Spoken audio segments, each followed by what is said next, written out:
Dosanya satu, makan buah khuldi, dikeluarkan dari surga. Kita dosanya banyak, kepengen masuk, enggak nyambung. Hai Adam, dari tidak ada kamu saya adakan. Saya perintahkan tinggal di surga. Merasa sepi sendirian, saya ciptakan Siti Hawa supaya kamu tenang. Kamu boleh nikmati semuanya. Ini boleh, itu boleh, ini boleh, itu boleh. Makan, makanlah yang kau mau. Minum, minumlah yang kau suka. Pakai, pakailah yang kau senang. Satu yang saya minta, jangan dekati pohon khuldi. Itu kau tidak sanggup, keluar. Diusir dari surga. Sujud Nabi Adam, kata riwayat 40 tahun sujud, membaca Rabbana zalamna anfusana wa illam taghfir lana wa tarhamna lanakunanna minal. Itu namanya istighfarnya Nabi Adam. Istighfar itu kan mengucapkan astagfirullah, basmalah, membaca bismillah. Jangan kayak teman saya disuruh banyak-banyak baca istighfar, benar-benar dia baca istighfar, istighfar, istighfar. Bukan itu maksudnya. Nah, maka salah satu amalan yang sangat dianjurkan di bulan Muharram ini memperbanyak istighfar. Tidak ada orangnya yang tidak. Ayo jujur, ini yang kumpul di sini semua, ada nggak yang nggak punya dosa? Yang merasa nggak punya dosa, ayo ke depan. Ada? Tidak ada. Setiap kita, entah kecil entah besar, sengaja, terlupa, pasti mempunyai yang namanya khilaf dan salah. Dan Allah Tuhan kita bukan Tuhan pendendam. Allah Tuhan kita Tuhan yang ramah dan rahmah. Hai manusia, dosamu banyak, tapi ampunanku lebih banyak. Salahmu besar, rahmatku jauh lebih besar. Kau sujud di hadapanku, aku bangga melihatnya. Kau menangis di hadapanku, aku senyum melihatmu. Kau berjalan menujuku, aku berlari menyambutmu. Karena itu amalan yang sangat dianjurkan di bulan Muharram ini memperbanyak istighfar. Itu kalau istighfarnya Nabi Adam. Ada istighfarnya Nabi Yunus. Ibu kenal Nabi Yunus? Di mana kenalannya? So tahu. Nabi Yunus itu ketika berdakwah kepada kaumnya yang bandel, memberikan peringatan, kalau kalian tidak mau beriman akan turun azab. Kapan Yunus? Akan. Kenapa mesti akan? Sekarang aja kalau mau, saya tungguin. Kurang ajar betul ini umat. Akhirnya Nabi Nuh menghindar dengan perhitungan, kalau azab tidak turun saya sudah jauh. Meragukan janji Tuhan. Lalu naik kapal, dinaiki oleh Yunus, kapal mogok. Dicari siapa biang keroknya ini. Diundi, ternyata Yunus. Sampai 3 kali diundi. Dibuanglah Yunus ke dasar laut. Ditelan oleh ikan nun atas perintah Allah. Telan itu Yunus. Jangan pakai dikunyah, rusak urusan. Telan saja, simpan di perutmu.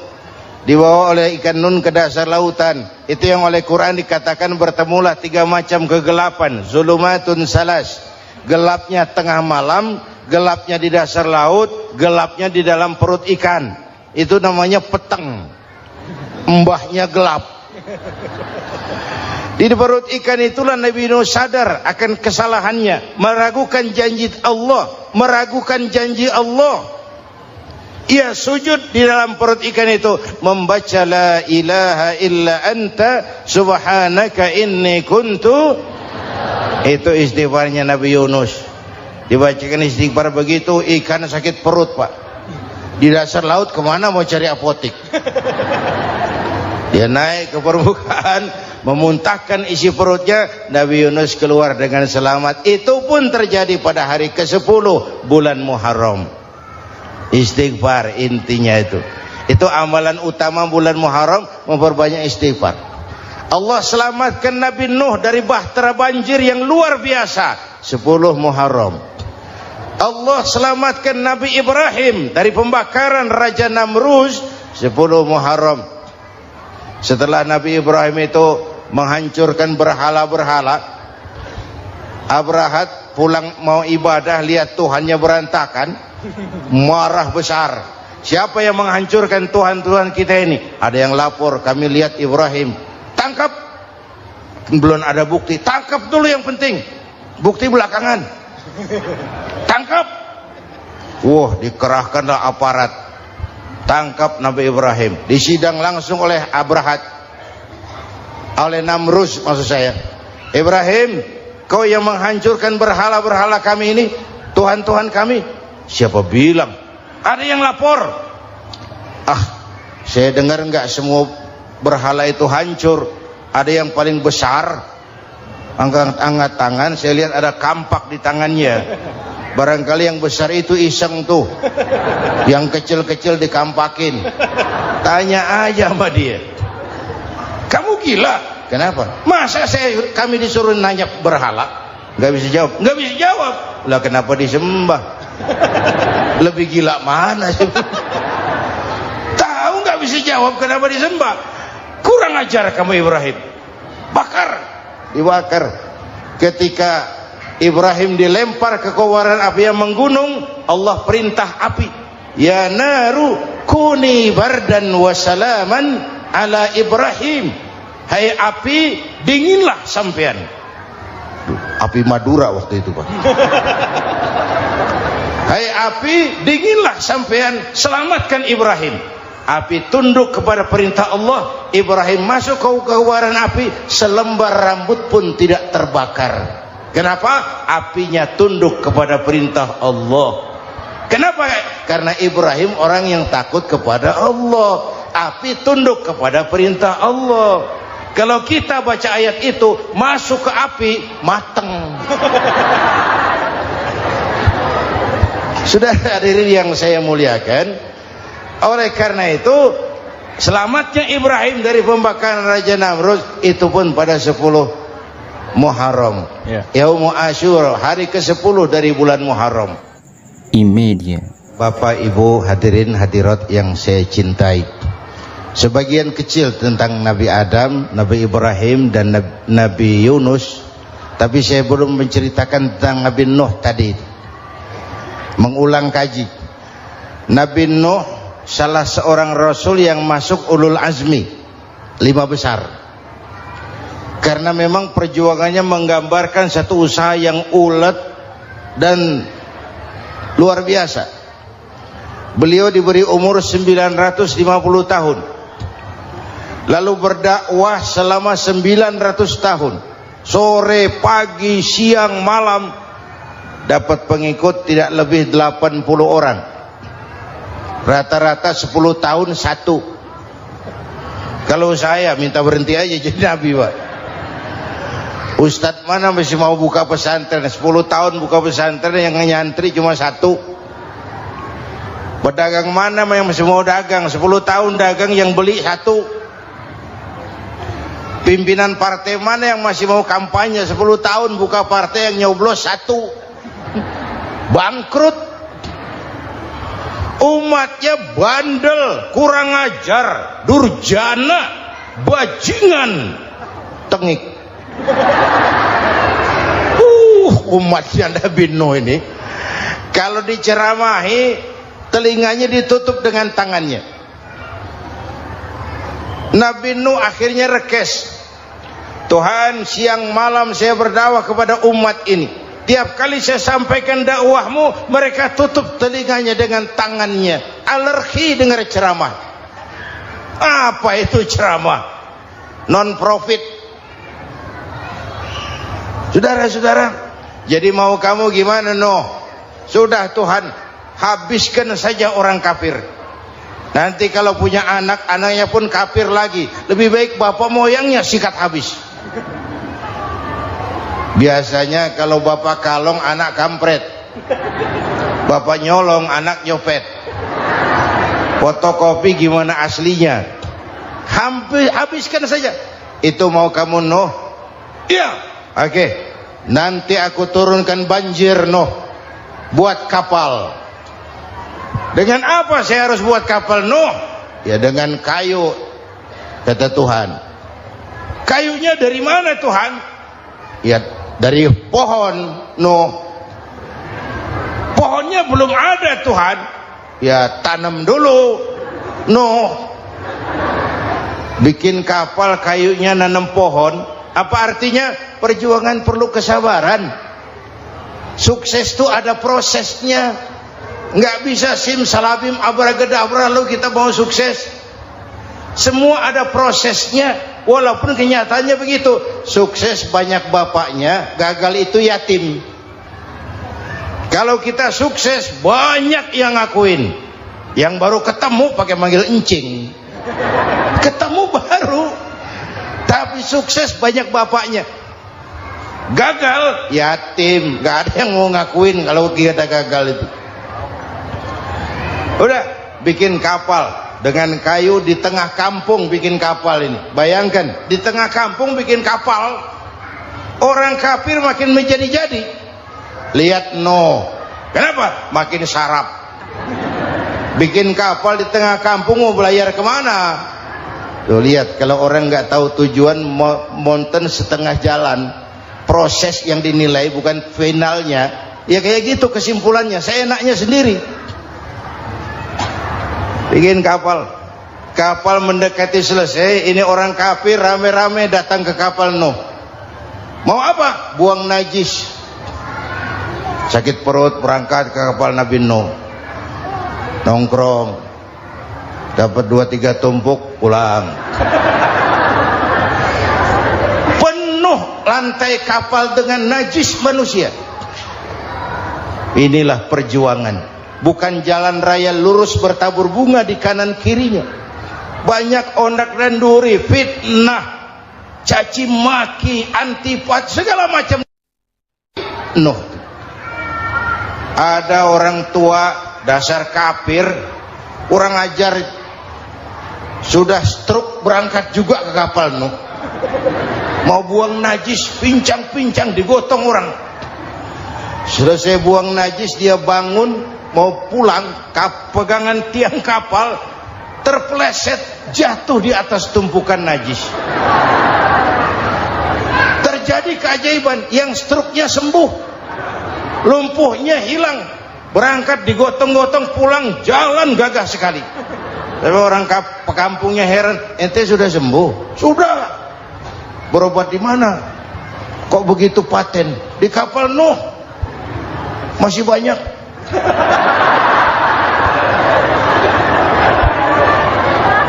Yang berasa perlu obat bawa rantang. Ambil bersih lagi geladak kapal itu. Sudah selesai Nuh? Selesai. Oke, kau orang yang beriman bersamamu, binatang serba sepasang, naik Nabi Nuh, naik orang beriman, naik binatang serba sepasang. Ini cikal bakal penyelamatan manusia, Pak. Naiklah orang beriman, sudah naik semua, Nabi Nuh kontrol. Ini contoh buat kita, kontrol. Sudah naik semua teman-teman, sudah. Pemimpin yang baik bukan cuma terima laporan di belakang meja. Laporan itu yang mana juga bagus. Sama juga kampanye, kampanye yang mana juga merdu. Kalau saya, kalau aja yang dihitung. Pernah ada calon bupati kampanye janji, kalau saya berhasil kita akan banyak bangun jembatan di daerah kita. Rakyat tanya, Pak, nggak ada sungai di kampung kita, Pak. Dia bilang, sungainya kita bangun sekalian. Udah kadung janji, mana pula orang mau bangun sungai ini. Saudara-saudara, kontrol. Jangan cuma tunggu laporan di belakang meja. Semua laporan bagus. Ya Bu? Bu?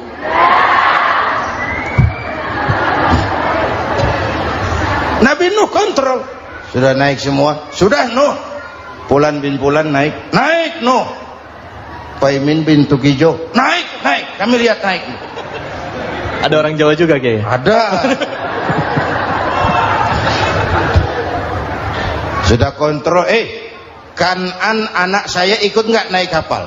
Kami tidak lihat itu no. Kan'an, ini potret. Bapaknya aktif ke masjid, ibunya rajin ke majelis taklim, anaknya keleleran kemana-mana. Bukan di sini, di Prancis. Udah di sini insya Allah sama.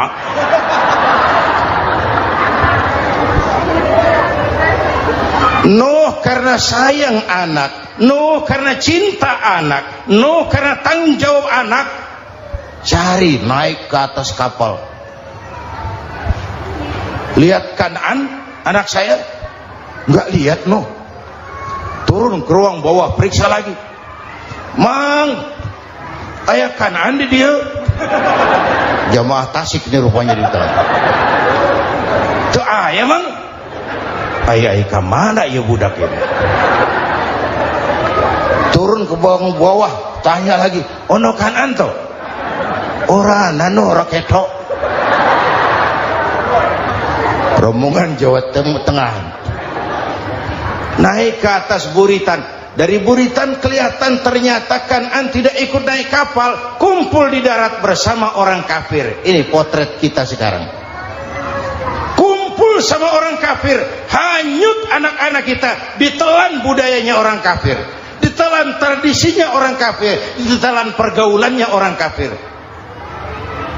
Nuh karena sayang anak dari atas manggil. Dalam Quran dijelaskan itu. Karena Nabi Nuh di atas, Kan'an di bawah, teriak, ya bunayyar kam ma'ana. Begitu dalam Quran ayatnya. Cuma ini pakai gaya memanggil supaya kelihatan kegambar, kira-kira Nuh manggilnya begitu. Ini namanya gaya dakwah Pak. Kalau ceritanya datar nggak menarik. Maka Nuh memanggil Kan'an, ya bunayyar kam ma'ana. Kata yang dengar, ini gaya orang manggil, ya bunayyar kam ma'ana. Kan'an kesini nak, naik kapal sama papi. Kata Kan'an di bawah itu, enggak mau papi, John di sini saja. Kata Nuh, jangan nak, Allah sedang murka, akan turun banjir. Kalau datang banjir papi, sa'awi ila jabalin ya'simuni minal ma', saya akan naik ke gunung tinggi yang bisa menyelamatkan saya dari banjir. Kan'an naik ke gunung, gunung dihantam banjir, Kan'an mati sampai sekarang. Yang kelima, Nabi Musa, kisah Muharramnya ini.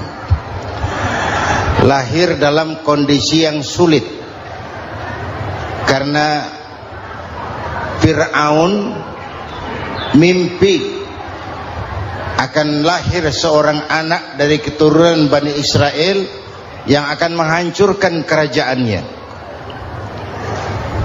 Kata Fir'aun, sudah lahir belum anaknya? Belum. Kalau gitu mulai malam ini laki-laki dilarang bergaul sama istrinya. Semua perempuan hamil di bawah pengawasan negara. Mulai hari ini kalau lahir anak laki-laki terutama Bani Israel, penggal. Satpol PP disiapkan. Udah ada kayaknya. Ada. Patroli. Bayangkan, Fir'aun itu bikin undang-undang seenaknya sendiri. Apalagi merasa kekuasaannya dalam ancaman. Penguasa manapun kalau merasa dalam ancaman, panik. Padahal kekuasaan itu kayak harimau, makin lama ditaiki makin sulit turun. Kenapa? Karena macannya makin lapar. Naik terus capek, turun dimakan harimau, serba sulit. Saudara-saudara, kalau kita mau belajar dari Pak Harto, saya melihat kekurangan Pak Harto cuma satu, terlambat berhenti.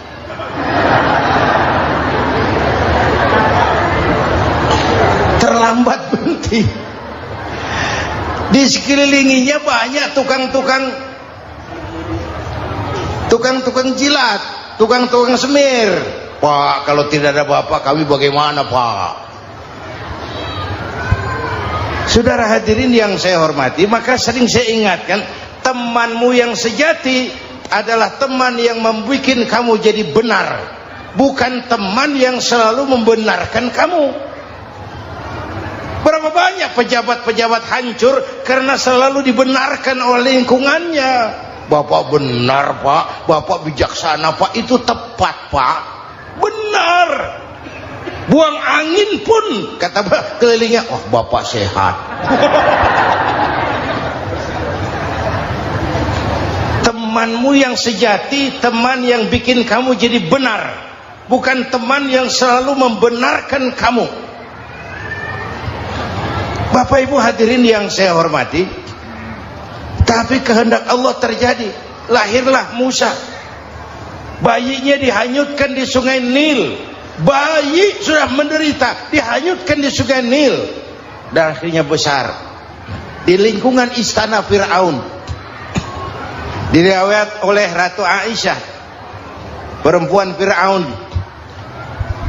setelah mulai berjuang, terjadilah itu. Musa dan pengikutnya dikejar oleh Fir'aun. Sampai di tepi laut, Allah wahyukan Musa, lempar tongkatmu ke laut. Dalam kondisi darurat, mukjizat tiada jalan. Kondisi darurat. Kalau tidak, mukjizat itu maunya Allah, bukan maunya Nabi. Nabi nggak kuasa, Allah yang mau. Tapi hidup Nabi bukan mukjizat, manusiawi. Tidak mentang-mentang ada mukjizat tongkat, tiap sulit main tongkat, nggak usah berjuang kalau begitu. Itu darurat menyelamatkan umat. Tongkat dilempar ke laut, laut terbelah. Laut terbelah. Itu secara visualnya bisa kita lihat dalam film The Ten Commandments. Udah nonton belum? Urusan nonton kalah sama Ustadz bagaimana sih? Ten Commandments, 10 firman Tuhan. Tekniknya bagus loh. Bagaimana laut terbelah. Musa lewat, Fir'aun mengejar. Musa sampai di ujung sana, Fir'aun masih di sama tengah perjalanan. Laut nutup kembali. Laut menutup kembali, Fir'aun tenggelam. Cengap-cengap di lautan. Begitu nafas sampai di tenggorokan, Fir'aun sambil cengap-cengap itu, amantu bi Rabbi Musa wa Harun. Duh, kalau begini mah saya juga percaya sama Tuhannya Musa. Malaikat maut jengkel, goblok loh. Terlambat sekarang. Ditenggelamin terus. Modar. Musa selamat. Fir'aun mati. Jenazahnya, jasadnya terdampar di pinggir laut. Beberapa waktu kemudian ditemukan orang, dimumi, dibalsem, diawetkan. Itu sesuai janji Quran. Wa kadzalika nunajjika bi badanika litakuna liman khalfaka ayah. Kami selamatkan badan kamu agar jadi pelajaran bagi orang-orang sesudah kamu nanti. Janji Quran tepat. Janji itu 14 abad yang lalu. Jasad Fir'aun ditemukan, dimumi, diawetkan, dibalsem di bawah nama Pharao Ramses II. Sekarang tersimpan di Museum Negara di Mesir. Kapan-kapan nanti ibu main ke Mesir, mampir. Naik ojek paling berapa itu? Oh, orangnya tinggi, hidungnya mancung, pokoknya pantaslah jadi Fir'aun.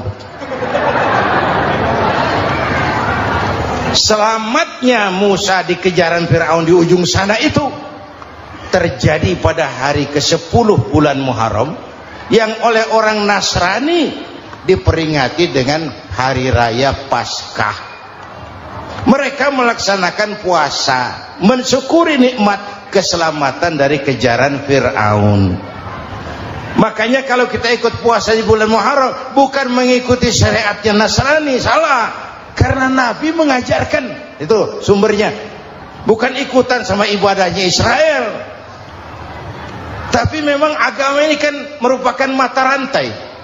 Datang Rasul baru melengkapi Rasul sebelumnya, datang Rasul baru melengkapi Rasul sebelumnya. Mata rantai yang berkaitan. Setelah Muhammad selesai, selesailah tugas Nabi dan Rasul. Selesailah misi Nabi dan Rasul. Tidak ada Nabi lagi sesudah Nabi Muhammad. Itu harga mati, titik. Gak ada kompromi. Siapapun sekarang ini nggak datang ngaku jadi Nabi, wajib tidak percaya. Wajib tidak percaya. Tapi kaitannya memang kita bilang Nasrani, orang bahasa Arab, bahasa Ibraninya Nazaret, Nasiroh, Nazaret. Itu beda dialek. Kita Daud, dia David.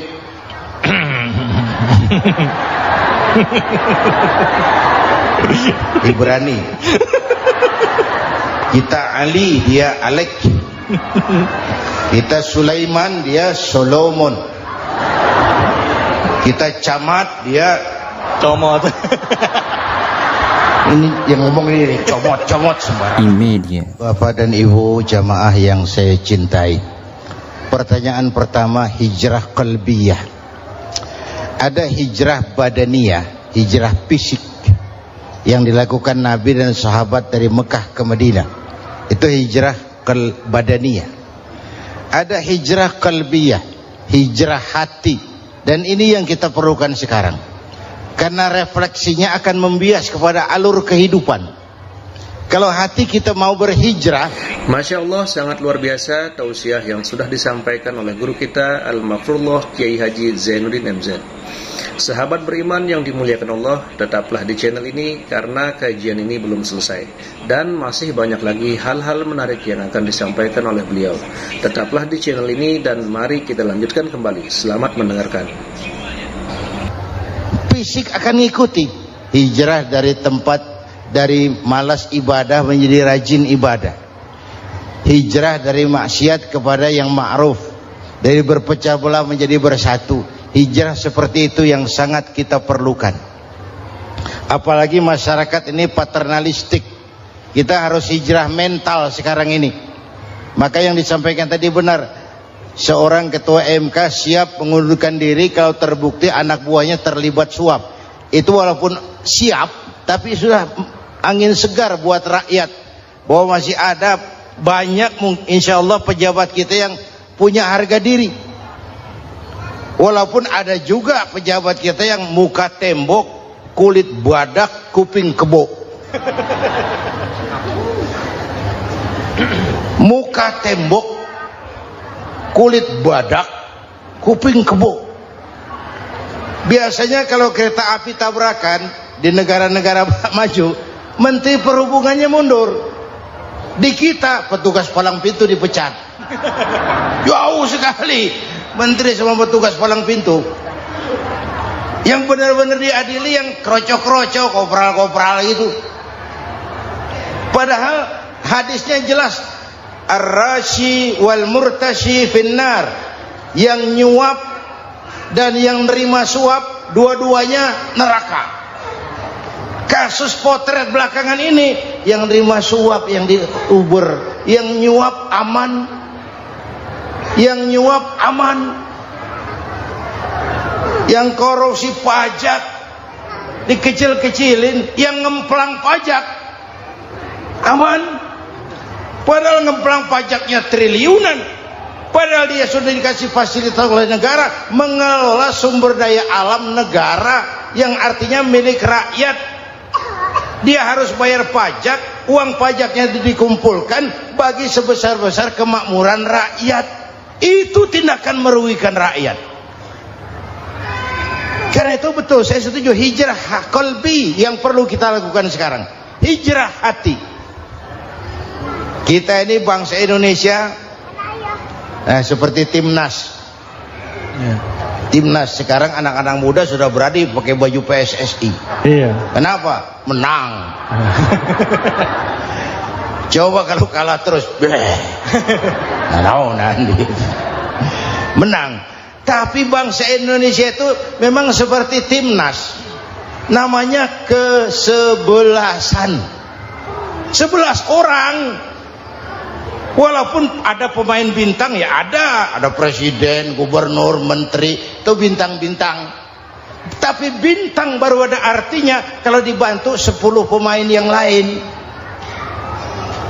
Cristiano Ronaldo, siapa itu?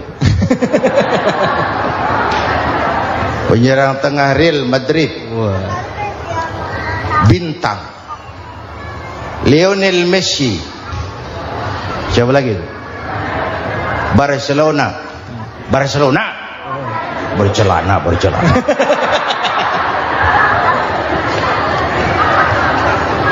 Michael Rooney, bintang Manchester United. Ronaldo baru bintang, Messi baru bintang kalau ada 10 pemain yang lain. Bagaimanapun hebatnya Cristiano Ronaldo, kalau sendirian lawan satu kesebelasan babak belur. Itulah kita, bangsa Indonesia, kita satu kesebelasan, harus saling memperkuat. Ada bangsa kita ini yang jadi jaksa, ada yang jadi hakim, ada yang jadi polisi. Itu posisi penyerang tengah, kiri luar, kanan dalam, back, striker, kiper, posisi. Tapi sadar kita satu kesebelasan, Bung. Jangan bikin gol ke gawang sendiri. Kalau punya bola bagus, operan dong sama temannya. Yang bisa menciptakan gol, operan. Ada yang jadi pengusaha besar, bagus boleh. Punya untung besar, operan. Kasih masjid, kasih pesantren, operan. Ini kesebelasan kita kalau punya bola pelitnya setengah mati, Pak. Nggak mau ngoper. Bawa sendiri, mending bikin gol. Enggak. Kita ini satu kesebelasan. Satu sama lain harus saling memperkuat. Bahwa ada penyerang tengah, itu si posisi. Tapi kalau memang peluang memungkinkan, ayo dong operan. Saya iri sama kesebelasan Nasrani di Indonesia. Mereka kalau punya bola operannya cakep. Gereja cepat selesai, rumah sakit Kristen cepat selesai. Kenapa? Operannya bagus. Kita ini kalau punya bola bawa sendiri, nggak mau ngoper. Maka masjid nggak selesai-selesai. Madrasah banyak yang bocor. Rumah sakit Islam kalah bersaing. Kenapa? Operannya berat. Ayo menyadari kita ini timnas, satu kesebelasan. Jangan menjegal kawan seiring, kawan sendiri dijegal. Sudah musuh terlalu kuat, gawang sendiri dijebol. Akhirnya terbalik kita ini. Ujian terberat telah diberikan Allah kepada para anbiya. Kemudian para aulia, kemudian para ulama.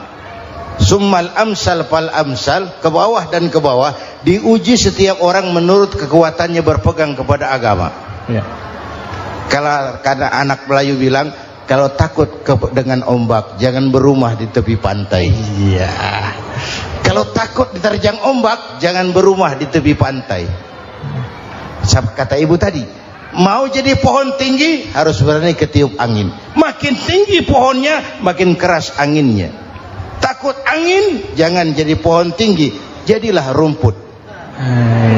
Nggak ditiup angin, tapi diinjak kebo.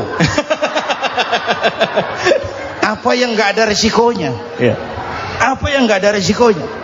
Semua nabi ada yang dihantam kekuasaan yang arogansi. Ibrahim berhadapan dengan Namrud. Musa berhadapan dengan Fir'aun. Ada yang diuji dengan berhadapan umat yang sangat kurang ajar. Ada yang diuji dengan gosip yang dahsyat. Nabi Yusuf digosipi sama Zulaikha itu. Nabi Yusuf